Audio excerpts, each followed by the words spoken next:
Eu gostaria de dar as boas-vindas a cada um de vocês nessas aulas e nessa jornada que faremos pelo mundo do marketing e dos negócios. Eu pretendo fazer uma pequena introdução para começar e depois abordaremos um pouco sobre o propósito do curso e os principais conceitos antes de entrarmos nele propriamente dito. Meu nome é Júlio Facó. Sou professor desde o final do século XX, pessoa com deficiência desde 2001 e pessoa cega desde 2020. Acredito no debate de ideias, principalmente divergentes, para construirmos saberes coletivos em busca de prosperidade, ou pelo menos de um jeito melhor de fazermos e compreendermos as coisas. E mesmo que tal ideal não seja alcançado no longo prazo, teremos, ao longo da jornada, boas e valorosas histórias para contarmos. E para mim, uma das partes mais emocionantes dos negócios e do marketing é o fato de tentar trazer estudos de caso da vida real por meio de histórias e algumas das experiências pessoais para ajudar a dar vida às ideias que espero transmitir. Espero que gostem disso. E a principal razão é que, ao compartilhar essas experiências, essas histórias e algumas ferramentas úteis também, vocês poderão sair dessa jornada com algum valor real, algumas ideias e algumas maneiras de abordar o marketing que pode realmente lhes ajudar. Não importa qual seja a sua formação, mesmo que você não seja expert nos negócios, eu vou tentar mostrar que o marketing e os princípios de marketing podem gerar valor real. Porque, na base do marketing, está a ideia de que o consumidor, o cliente, tem papel central e é figura ativa nos negócios. Isso é algo que pode ser ensinado e aprendido e que pode nos ajudar tanto em nossas próprias vidas quanto nos negócios das empresas que administramos ou para as quais trabalhamos. Ao entender o consumidor, podemos realizar um trabalho muito melhor. E para isso, vamos começar com um pouco de história. Marketing é uma buzzword, ou uma palavra da moda. Você já deve ter ouvido falar, ou já falou algumas vezes. E se você conhece marketing, sabe que marketing tem sua própria linguagem, suas próprias palavras da moda. E uma das coisas que temos ouvido é sobre a noção de real-time marketing, ou marketing em tempo real. E essa expressão pode significar muitas coisas diferentes. Entretanto, eu enquadraria essa noção de marketing em tempo real em um dos clássicos programas de TV que temos disponíveis na internet e no streaming, Mad Men. E Mad Men ganhou mais de uma dúzia de prêmios internacionais, porque, além de interessante, conferiu algum glamour à publicidade e à indústria de comunicação. Uma das partes divertidas desse programa é justamente o fato de apresentar o processo de criação de anúncios e a comunicação de produtos e serviços que acompanham estes anúncios e suas campanhas de marketing, da maneira como eram construídas nos anos 60, na Avenida Madison, em Nova York. Mad Men, na realidade, para além da série de TV, é uma expressão que se tornou famosa no meio empresarial nos Estados Unidos naquela década e serviu para designar os poderosos homens de publicidade.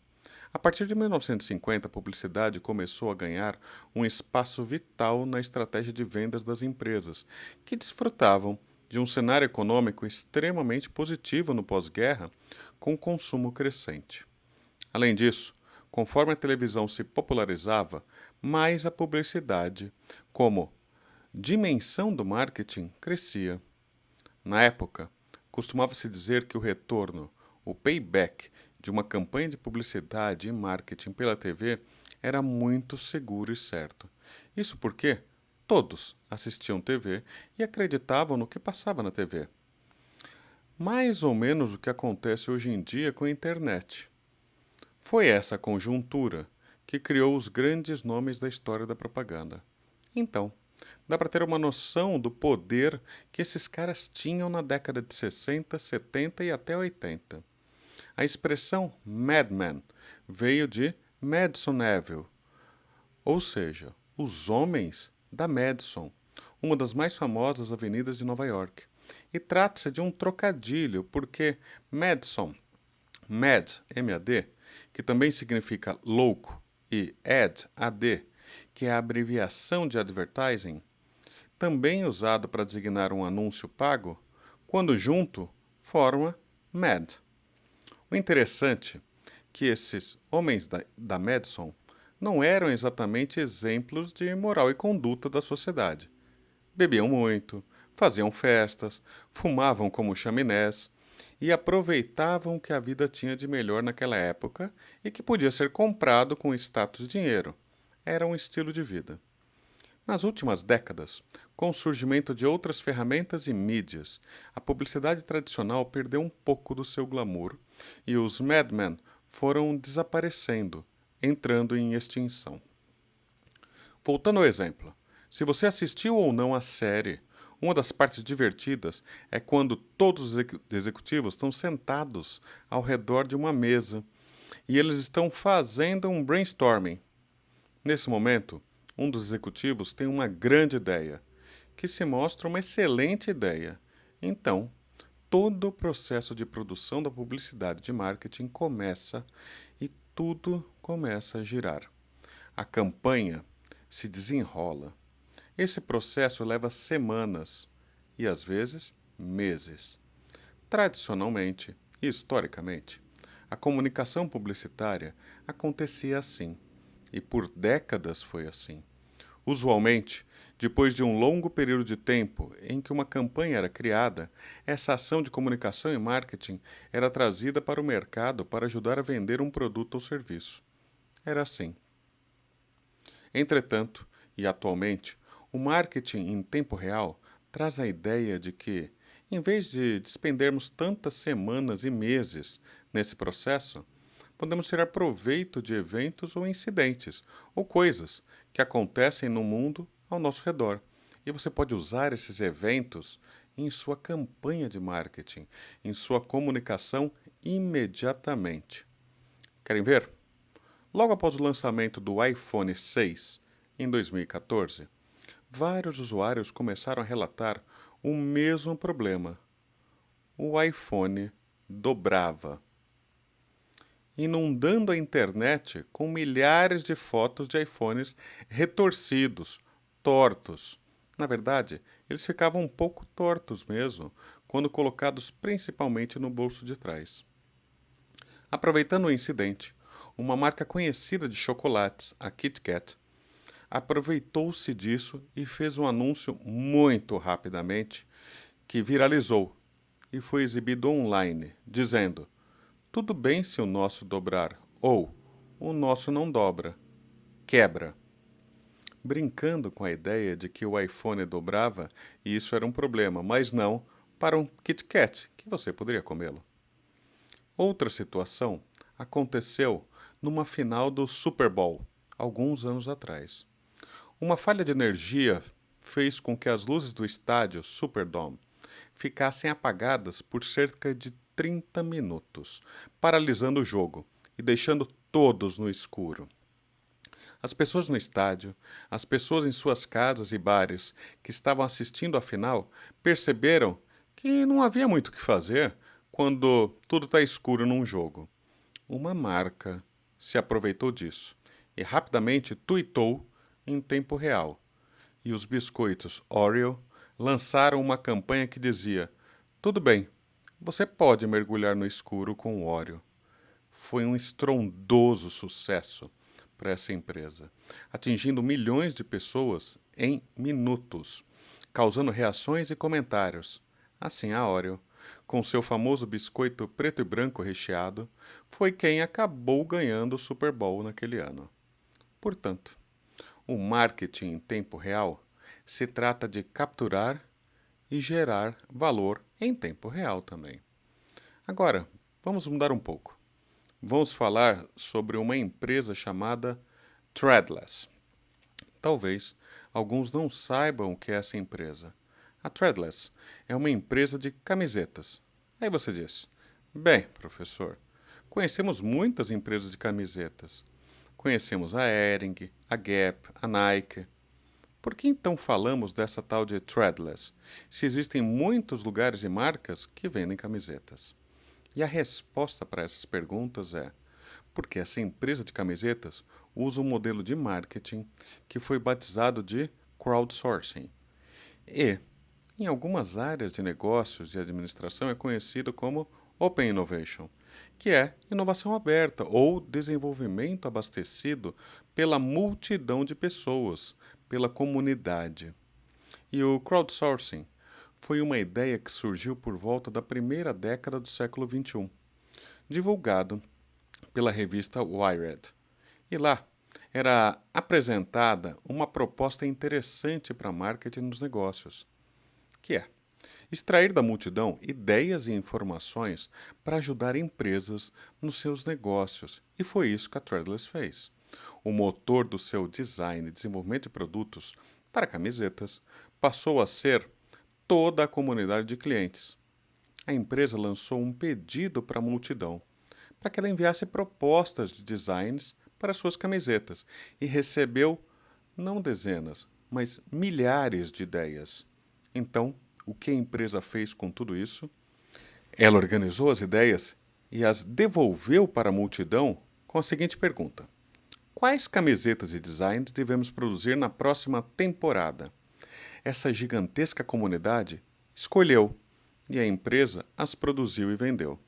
Em retribuição, o nome da pessoa que desenhou a camiseta ficava gravado na etiqueta, nas costas de cada uma das camisetas produzidas. Foi uma boa ideia. Outro caso que ilustra esse exemplo é o do Fiat 1000, que é um carro conceito, criado a partir de ideias e insights da multidão, e também foi um sucesso para a empresa. Percebam que a compensação por essa contribuição nem sempre é financeira. Muitas vezes é simbólica e tudo bem nisso, se as pessoas concordarem em participar.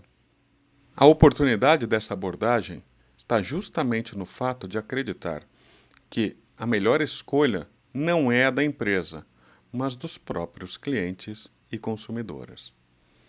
Agora que já passamos por dois conceitos bem atuais e relevantes em marketing, vamos para um terceiro tipo. E para esse exemplo, preciso explicar o conceito de cauda longa, ou long tail em inglês. Existe até um livro clássico e famoso escrito sobre o tema, com o mesmo título, pelo pesquisador Chris Anderson. Mas, por enquanto, não precisamos nos aprofundar tanto. A noção de cauda longa é relativamente simples.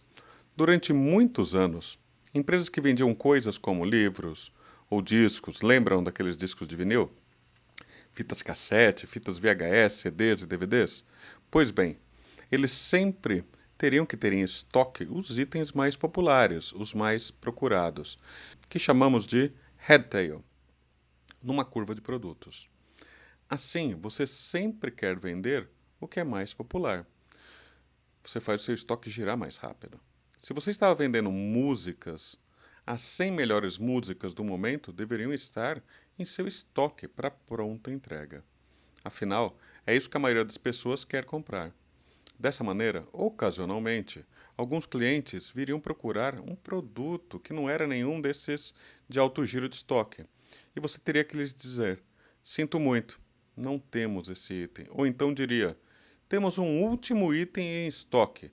E aí você iria ao almoxarifado e debaixo de vários outros produtos, talvez um pouco empoeirado, você encontrasse o produto e pudesse finalmente vendê-lo, realizando lucro, mesmo que pequeno. E são justamente os produtos de menor procura que estão na outra parte da curva, chamada de cauda longa ou long tail. A questão é, manter uma cauda longa de produtos custa caro.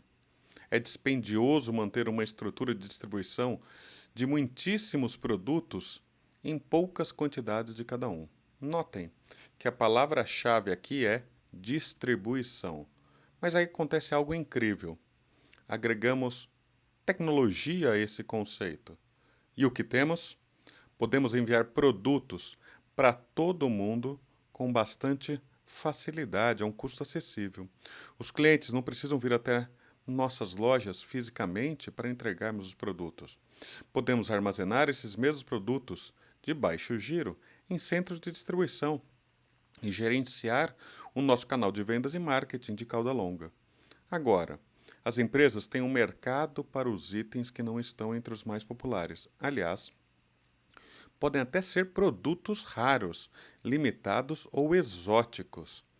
E podemos construir toda uma grande base de consumidores porque o mundo inteiro, e literalmente o mundo inteiro, em vez de apenas as pessoas na sua localidade, são seus consumidores em potencial. Esse é o caso da Collins Street Bakery, no Texas, que é uma padaria e doceria aparentemente modesta, com uma pequena variedade de produtos que fica na cidade de Corsicana, no Texas, Estados Unidos. E tem bolos de frutas secas, com uma receita centenária desde 1896, que em média vende mais de meia tonelada de um único tipo de bolo, além de outras coisas, para uma base de clientes ao redor do mundo todo. E sua pequena padaria funciona full-time para atender esses pedidos que estariam restritos à pequena comunidade daquele condado. Não fosse a tecnologia, a internet e a aplicação de uma distribuição baseada em marketing de cauda longa para os seus produtos únicos. O último conceito que eu quero compartilhar baseia-se na noção de dynamic pricing ou preços dinâmicos. E o que isso significa? Bem, basicamente significa apenas que os preços podem mudar em tempo real. Muito parecido com a ideia de marketing de comunicação em tempo real. Nesse caso, o preço que você está pagando por um produto pode mudar imediatamente. E um dos primeiros exemplos disso foi um experimento feito pela Coca-Cola e relatado pelo Wall Street Journal. A Coca-Cola desenvolveu uma tecnologia nova de vending machines, aquelas máquinas automáticas em que colocamos dinheiro ou passamos cartão, escolhemos o produto, apertamos um botão e consumimos o produto. Dessa maneira, o preço de uma latinha de Coca-Cola seria diferente conforme o tempo e a temperatura do dia. Que tipo de dia é hoje? É um feriado? Está quente? É um dia comum? Está frio? Isso faria o preço da lata de Coca-Cola mudar. Será que foi uma boa ideia? Do ponto de vista da teoria econômica clássica, a relação entre oferta e demanda estabeleceria preços dinâmicos, dependendo da ocasião e do produto. Exemplo: num dia de chuva, um guarda-chuva pode custar mais do que num dia de temperatura e climas amenos. Mas isso é teoria econômica.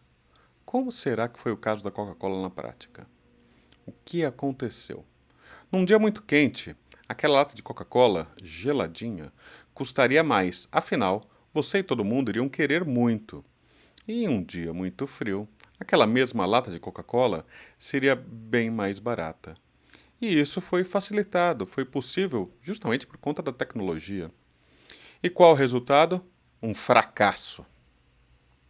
A experiência dos consumidores da marca foi frustrante, segundo seus relatos. Afinal, uma latinha de Coca-Cola tinha um preço quase que tabelado, portanto, era conhecido. E ao introduzirmos esse conceito de preços dinâmicos, o preço mudava a todo momento. E isso chateava muito os clientes da Coca-Cola. É que os consumidores têm o que chamamos de preços de referência, ou memória de preço, ou ainda memória de mercado. Algo que veremos mais à frente nessa jornada de marketing. E nesse caso, uma lata de Coca-Cola deveria custar um determinado valor. E cobrar mais do que isso ou menos não seria adequado. Por outro lado, quando andamos de avião, se você perguntar à pessoa do seu lado quanto ela pagou pela passagem, vai perceber que provavelmente foi um preço diferente da sua. A mesma coisa acontece quando utilizamos transporte por aplicativo, como Uber, por exemplo. Dependendo do dia, do trajeto, do trânsito, da disponibilidade de veículos e demanda, a tarifa é dinâmica. Isso quer dizer que você vai pagar mais caro quando mais pessoas procurarem o serviço. E o interessante no marketing aplicado à precificação dinâmica é que é mais aceito em determinadas indústrias e negócios do que em outras. E esses assuntos são alguns dos temas sobre os quais falaremos nessa jornada. Obrigado e até os próximos encontros.